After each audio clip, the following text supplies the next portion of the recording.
Hello everyone, সবাই কেমন আছেন? আশা করি সবাই ভালো আছেন। বন্ধুরা, আমরা সবাই জানি যে টাকার রেট ভিন্ন ভিন্ন। মানে কোনো দেশের টাকার রেট বেশি, আবার কোনো দেশের কম।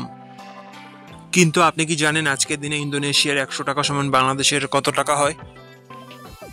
আপনার ধারণা কি ঠিক, নাকি অবাক হওয়ার মতো কোনো চমক আছে?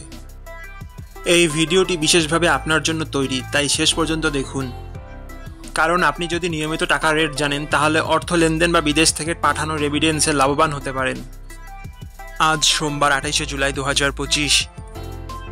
আজ ইন্দোনেশিয়ার 1 টাকা সমান বাংলাদেশের 0.0075 আর ইন্দোনেশিয়ার 100 টাকা সমান বাংলাদেশের 0.75। বন্ধুরা, টাকার রেট প্রতি মুহূর্তেই বদলায়, আর এই পরিবর্তন আপনার আয়, খরচ, এমনকি সঞ্চয়ের উপর প্রভাব ফেলে। তাই নতুন রেট সবার আগে জানতে এখনই চ্যানেলটি সাবস্ক্রাইব করুন এবং বেল আইকন প্রেস করুন, যাতে কোনো আপডেট মিস না করেন। ধন্যবাদ, দেখা হবে পরবর্তী ভিডিওতে।